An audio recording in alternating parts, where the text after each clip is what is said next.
എല്ലാവർക്കും നമസ്കാരം. ഭയങ്കര സന്തോഷമുണ്ട്. സിനിമ കണ്ടിട്ട് എല്ലാവരും നല്ല റെസ്പോൺസാണ്. എല്ലാവരും നിങ്ങളെല്ലാവരും സിനിമ കണ്ടോ? അതിലിച്ചിരി സൗണ്ട് കുറവുണ്ട്.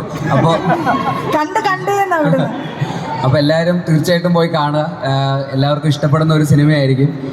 അപ്പോൾ തീർച്ചയായിട്ടും എല്ലാവരും പോയി കാണണം. ഞങ്ങളെല്ലാവരും ഹായ് എല്ലാവർക്കും നമസ്കാരം. എന്തായാലും പോയി കാണുക. നിങ്ങൾ ആരെയും നിരാശപ്പെടുത്തുന്ന ഒരു സിനിമയായിരിക്കില്ല. ഉറപ്പായിട്ടും സിനിമ എല്ലാവർക്കും ഇഷ്ടപ്പെടും. ഈ പറയുന്ന ഈ നിൽക്കുന്ന എല്ലാവരും തന്നെ ഭയങ്കരമായിട്ട് കോൺട്രിബ്യൂട്ട് ചെയ്തിട്ടുണ്ട് ആ സിനിമയിലേക്ക്. എല്ലാ കാസ്റ്റ് ആൻഡ് ക്രൂ എല്ലാവരും ഇവിടെ നിറഞ്ഞു നിൽക്കുകയാണ്. ഇവിടെ എല്ലാവരും തകർത്ത് അഭിനയിച്ചിട്ടുണ്ട്. ഒരുപാട് ഇവർക്ക് എല്ലാവർക്കും ഭയങ്കര കയ്യടിയായിരുന്നു തിയേറ്ററിൽ ഉണ്ടായിരുന്നത്. ഇപ്പോൾ നസ്രിയ ഓഫ് കോഴ്സ് നമ്മുടെ നായിക,